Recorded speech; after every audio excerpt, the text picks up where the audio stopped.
Subscribe करें। इस कहानी के मुसन्निफ हैं धीरज कुमार सालोंके। रात के ठीक 12:30 बजे सीनरी कॉलेज के तलबा की बस जंगल के रास्ते से गुजर रही थी। पूरा दिन घूमने फिरने और मौज मस्ती करने की वजह से सब थके हुए सो गए थे।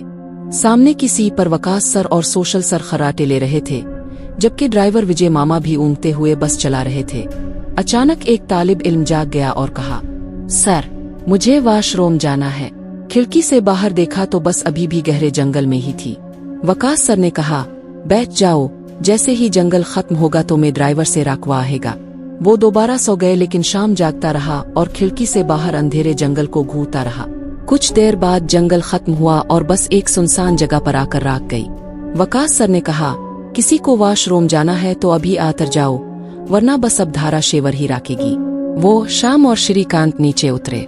शाम तो जल्दी वापस आ गया, मगर श्रीकांत देर से आया और इसने शोर मचा दिया। वो जख्मी हो गया था क्योंकि झाड़ी में कांटा चुभ गया था। इसी दौरान एक बाई बस के सामने आकर राकी। सवार ने कहा, भाइयों आप यहाँ के नहीं लगते, क्या आपको पता नहीं कि इस रास्ते पर हमेशा लोग चेलोआवा का शिकार होते हैं? ये सुनकर वकास सर चौंके। ड्राइवर बोला, चेलोआवा वो भूत होता है जो रात के मुसाफिरों को फंसता है। वो उन्हें मंजिल तक नहीं पहुंचने देता, बल्कि गामरा करके बार बार वही ले आता है जहां से इसने पकड़ा था।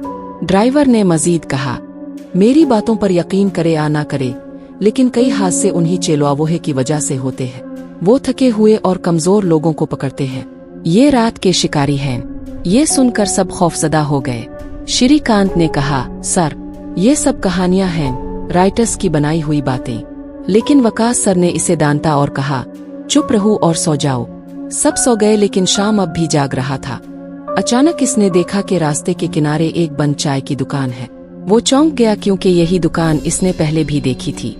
इसे एहसास हुआ कि वो लोग दोबारा उसी जंगल में वापस आ चुके हैं। वो ड्राइवर के पास भागा और कहा, सर हमें चेलोआवा घेर चुका है, हम बार बार इसी जंगल में आ रहे हैं। ड्राइवर ने पहले यकीन न किया, लेकिन जब सब ने सड़क किनारे एक अलिफालता पुड़ाटर देखा तब सबके रूंगटे खड़े हो गए। ये वही जगह थी जहां वो पहले गुजरे थे। अब बस बार बार जंगल और सुनसान जगह के दरमियान घूम रही थी। ड्राइवर ने कहा, शायद हमें सुबह तक इंतजार करना होगा, क्योंकि सूरज निकलते ही चेलोआवा की ताकत कम हो जाती है। इसी बहस के दौरान ड्राइवर अचानक चीख पड़ा, देखो बूरगांव में खुश आमदीद। वो हैरान रह गया, ये तो मेरा गांव है, लेकिन हम यहाँ इतनी जल्दी कैसे पहुँच गए? हमें तो कोल्हापुर से निकले सिर्फ 2 घंटे हुए हैं, जबकि मेरा गांव वहां से 7 घंटे दूर है। सबकी आंखें खौफ से फटी की फटी रह गईं।